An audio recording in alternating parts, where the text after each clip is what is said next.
Yeah, g'day guys, Steve here from Dirt Bike ADV. Just out in the shed, been for a bit of a ride tonight.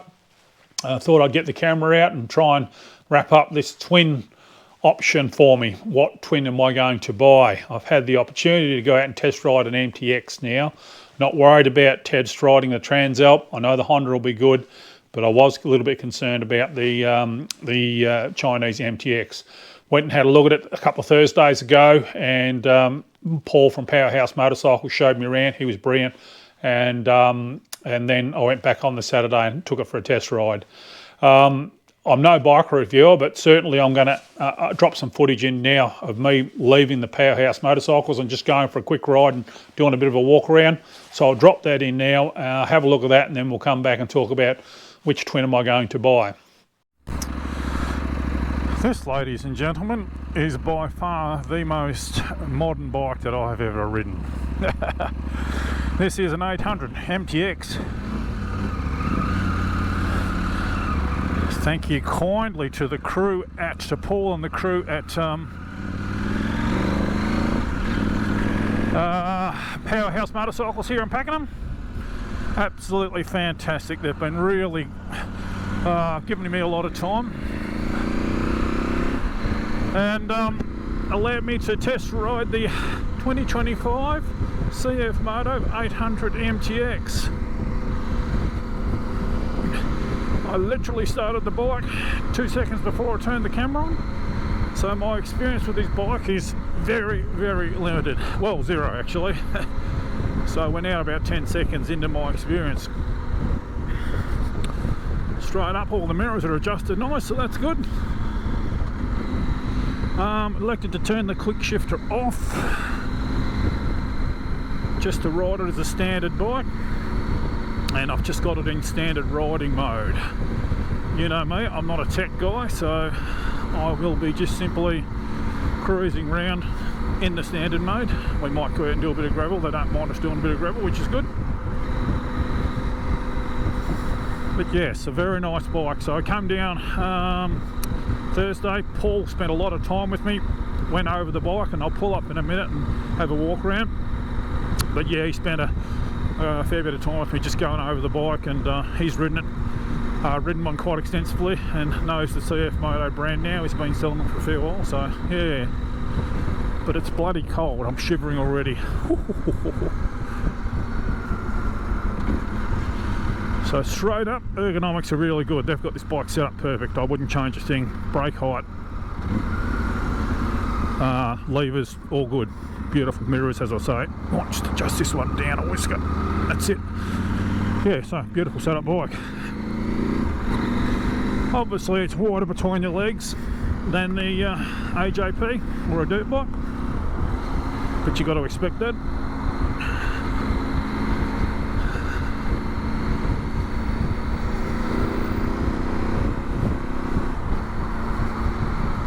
But a very nice piece of machinery, very smooth.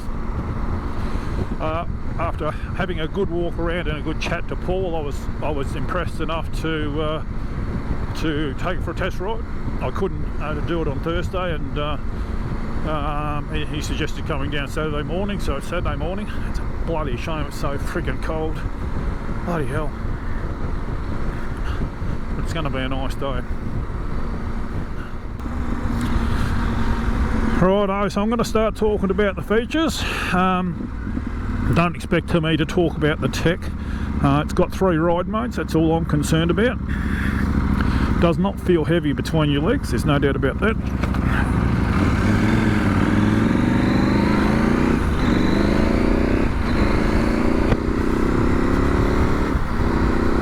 Lovely gearbox, nice light feeling clutch, brakes feel good.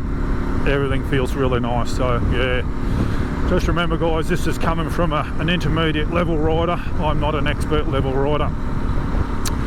Not a bike reviewer by any stretch of the imagination. I'm just looking to buy a twin, that's all. And as I always say, take the camera with me.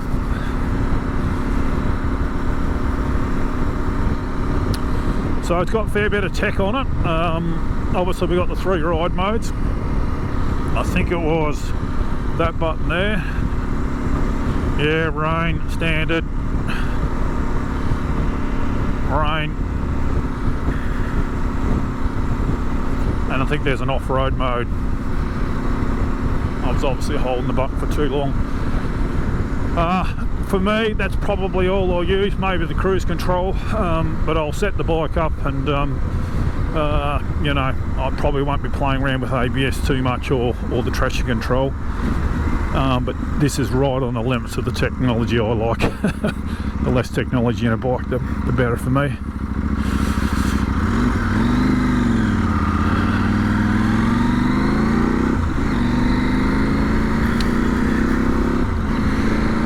I'm 6 foot tall and of average inseam length, I would say, and yeah, I can flat foot on the bike. It is a wide seat compared to anything I've ridden before. I've never really had I've never ridden a twin adventure bike at all. I had the XT660Z, so the single cylinder Tenere. That was a fair bit wider seat and a fair bit wider tank, I'll say that as well. But I sort of didn't keep that for long. I felt like it was a bit top heavy, 23 litres of juice up underneath your up underneath your chin. So this bike interests me from that point of view. It's got the KTM style tanks hanging down the side. So yeah, can't see much because of that sun, people, I can tell you. Still got the visor off from the Wheel Canyon trip, and yeah, I'm regretting that choice now. 40 k's an hour. Roadworks ahead.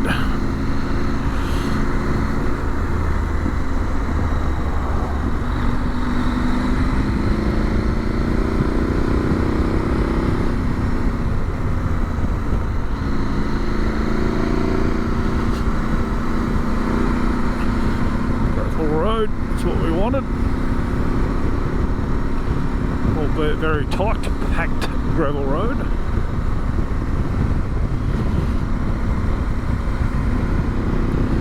So far, really impressed, people. It's a nice, light, agile bike. Feels very stable. I can't remember the wheelbase, but it's probably got a fairly long wheelbase, I'd say. Certainly feeling very stable.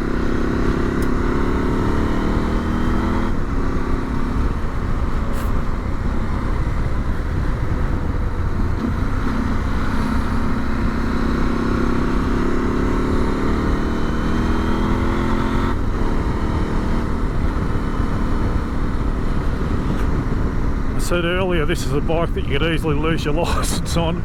I think you could easily get very excited on as well too. Jeez, I'm impressed with this thing, I tell you.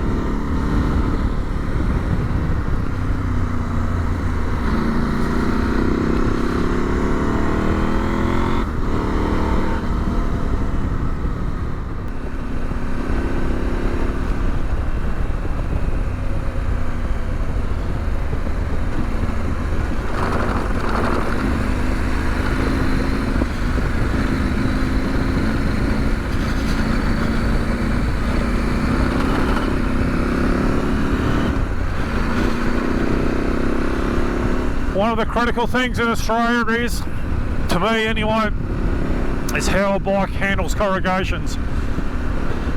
The AJP PR7 is sensational. As a result, you've got very soft plush suspension. Find its limits very quickly. This is certainly a bit firmer, shall we say. Steering seems to be pretty nice, sorta.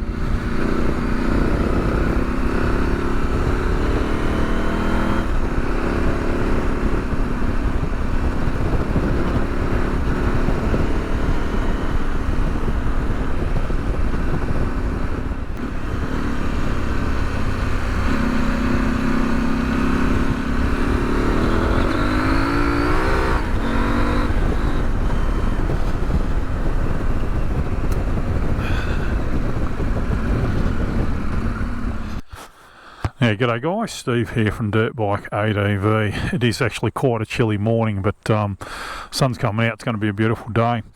Out here test riding the 2025 CF Moto 800 MTX. As you know, I'm in the market for a twin. Bit of a busy road here, you're going to have to forgive the traffic, guys. I'm in the market for a twin. Sort of started looking at all the different bikes on the market, as you would have if you've seen the video. Then you sort of know that I've looked at all the options in the market basically. It sort of comes down to two bikes, probably, maybe three.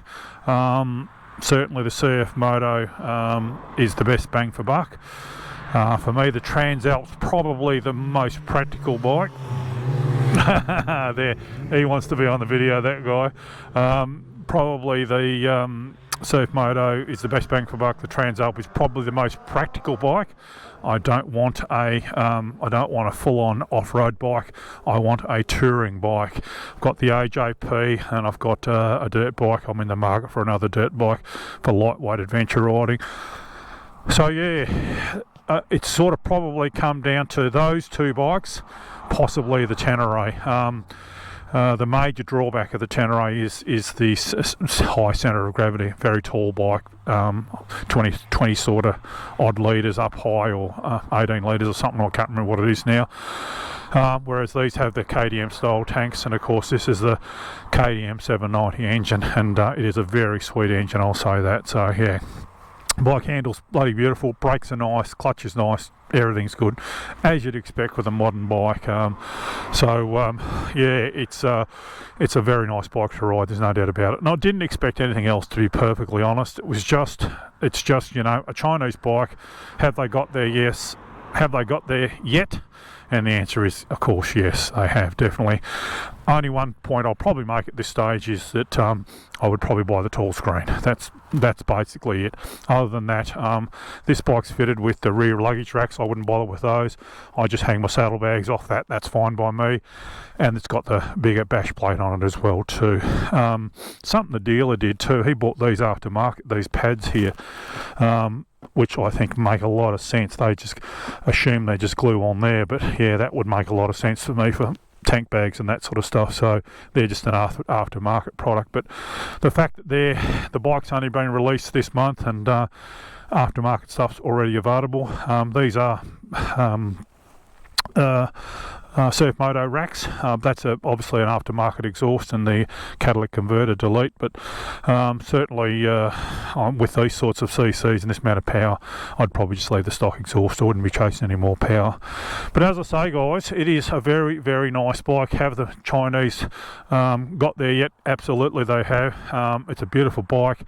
Had a really good walk around it on Thursday, and have not been able to fault it. I really have not been able to fault it. Everything looks well built, well finished, and yeah, I sort of expected that, to be honest. I didn't think that CF Moto of all the brands would be putting something out on the market that wasn't up to spec, and it certainly is up to spec. So anyway, I'm just going to keep riding around for a while. The dealer sort of said, oh, you can take it for half an hour, so I'm just going to keep riding it around and just get a feel for it. I'll turn the camera off and on a little bit, and at the end I'll have a bit of a round table discussion, I reckon. Probably crack a beer tonight and just wrap the video up there. So yeah, I'll jump back on this little baby and keep trying it out. Great way to spend the day when you think about it, isn't it? Okay, let's get into it. Where's the start button? There. The dealer started for me before, so yeah. But yeah, I'm standing here. I can flat foot on this bike, just. Nice Triumph Tiger there. And so yeah, and I just laid it over, guys, and I can pick it up, no worries at all. So doesn't feel too top heavy when you're going slow like that, so that's good. Control wise, it's certainly everything. Control wise, everything's where it should be. So yeah, not a single complaint so far. Certainly puts the power down very nicely indeed.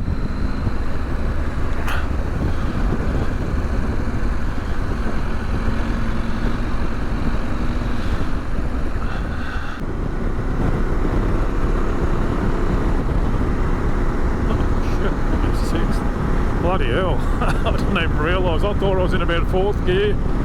I was just bumbling along in 6th gear. There you go. Crazy. Nice torquey engine, I'll say that.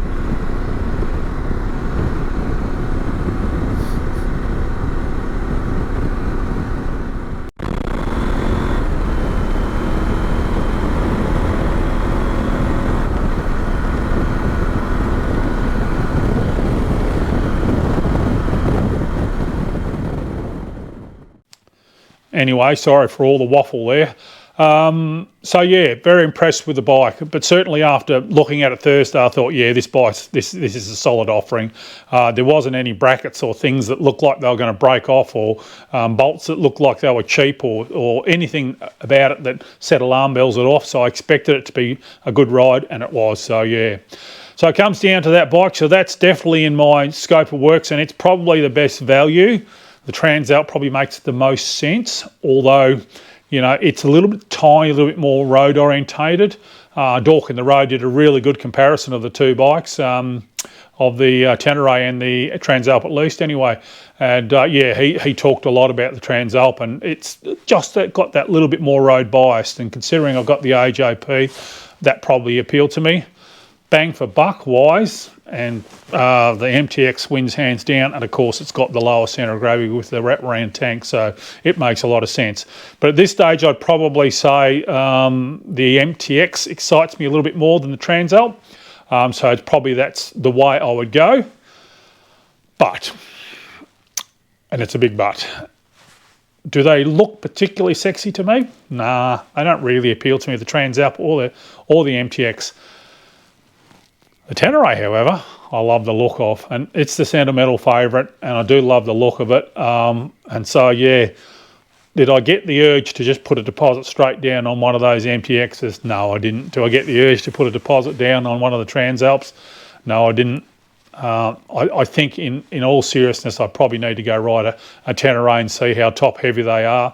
They're a little bit limiting in that they're only a 690cc compared to the AJP, which is 600. I would have preferred a 750 or an 800 or a 900.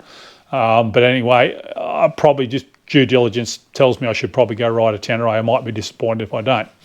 Now, there's a but, or another but at least, and that is when I did the Wheel Canyon trip on the AJP, come over a rise, big rock in the middle of the road. It was quite random. I was looking out in the paddock enjoying the view, looked in front of the wheel, there was this rock. I didn't really have time to go around it, so I just decided to hit it square on so I don't deflect off it and wipe out doing 100 k's an hour down a gravel road. Took it square on, but it developed a bit of a vibration after that, so obviously I've dented the rim, possibly wrecked the tyre. Got home, a couple of weeks later, pulled the front tyre off. Sure enough, I'd creased the carcass on the sidewall of the tyre, so I ordered a new tyre, needed a back tyre, so I got both those on tonight, and noticed the rim's a little bit buckled, and it's sort of got some localised movement in it. It's not something you can straighten with spokes, so at some stage I'll lace a new rim on it. It's had a couple of hits from me and the guy before hit something with it as well too. But so yeah, it's probably time a new rim was laced on. So I decided to take it for a run while I'm thinking of it, so I don't go out on brand new tyres in a bit of a hurry one day and slide her out. I thought, no, let's just run these tyres in, but also let's check to see if I've got any vibration anymore in the front end. So I went out the road on some tar, excuse me, and just found a nice smooth road and was just sitting there focused on the vibration. And I'm hanging onto the handlebars, gripping tight and loose, and just sort of mucking around a bit and just sort of leaning forward, and I go, nah, there's no vibration. And I sort of went, yeah, there is no vibration on the AJP, is there? And I immediately compared it to the MTX that I rode 2 weeks ago, and I go, really, it's just probably similar to the MTX. I went, oh, that's interesting, isn't it? So anyway, put that out of my mind, kept riding. Had a good ride round out here, probably spent an hour out in the bike. It was getting a bit cold, so I turned from home. And once I sort of turned from home, I started thinking, I thought, that's interesting actually, that 800 MTX, that twin, that bike that I want to be a bit smoother, a bit more comfortable, and you know, a little bit more powerful, that it's sort of similar in the way it rides. There's no vibration to speak of with the AJP. It cruises along at 100 kilometres an hour. It's you know, it's comfortable. It's pretty smooth. It's not super powerful, but it's powerful enough. I'm going, oh, geez, was that MTX that much better than this AJP? And to be honest, I thought, no, it wasn't. It wasn't that much better than the AJP. I thought, well, is it more comfortable? Yeah, big wider seat, but your legs are apart, so you sort of, I've got both my hips replaced, so that was hurting me a little bit with the big wide tanks on these big bikes. So that, I found the AJP more comfortable. Probably long term the seat would be better on the MTX, but marginally. Was it smoother? No, not really. They were pretty much the same. Was there more wind protection? No, pretty much the same. Maybe the AJP is better, but that's one thing I'll say about the MTX. I just fit the taller screen, so they'd probably be similar. And I'm going, yeah, powerful, yeah, a bit more powerful. And I'm trying to find reasons to justify spending $15,000 on the twin. To be honest, I've gone through all this mucking around, trying to find a twin that'll suit what I want to do, chasing that extra comfort, chasing that extra smoothness, chasing that extra power. And I think the AJP is bloody close to that anyway. So yeah, I crazy, you know, like just having ridden the MTX 2 weeks ago. I didn't ride them back to back, but taking the AJP out just like I did on some gravel and some tar today, I went, it's not very far off being the same as the MTX, but it's 50 kilos lighter. Yeah. Anyway. So I got to say, I'm not going to make any decisions straight away. I'm going to sit on it for a little while. I may not, in fact, buy a twin. I think the AJP is the closest bike for me that I'm going to get to being the perfect bike. I've talked about all the things I like about it. Simple to work on, no tech, you know, pretty comfortable, good wind protection. I've got it set up with the navigation tower, and it's ticking a lot of boxes. I was just chasing that, you know, that power, that comfort, and that smoothness, but I don't think the MTX was that far ahead of it, to be honest, to warrant spending another $15,000 on a bike. Certainly that was what my budget was. Roughly speaking, you can get the Transalp for 15, the MTX for 15, very good bang for buck. And you probably would have to buy, or you would have to buy probably a 2-year-old Tenere for 15, but that was my budget. That's what I was thinking I was going to spend. So anyway, guys, I'm going to sit on that now. I'm sorry if you are hanging out on me making a decision, but either of those 3 bikes I think are great options. But for me, they're just not far enough in front of the AJP. So I'm just going to keep riding that for now and see how I go. We'll do a few more big trips. Maybe I'll change my mind. But yeah, sorry if I've disappointed a few of you, but I'd love to hear your thoughts as usual. Particularly if you own a twin, you've owned a single like a 690 or an AJP, and you've gone to the twin. Do you absolutely love it? Does it not wear you out as much? Is it? Do you really notice the more comfort, or, you know? Yeah, love to know your thoughts if you don't mind. But yeah, like I say, I'm sorry if people have come to this channel expecting a decision to be made. But certainly, I think if I was going to choose a bike, it would be the MTX. Certainly if I was going to buy a twin, it would be the MTX. Yeah. So there you go. All that rigmarole. All that waffling around, looking at specs and looking at bikes, and in the end, I think I'm just going to stick with the AJP. Anyway, guys, thank you for watching. I hope to see you out in the trails soon. Oh, and by the way, I fixed the table. I hope you noticed.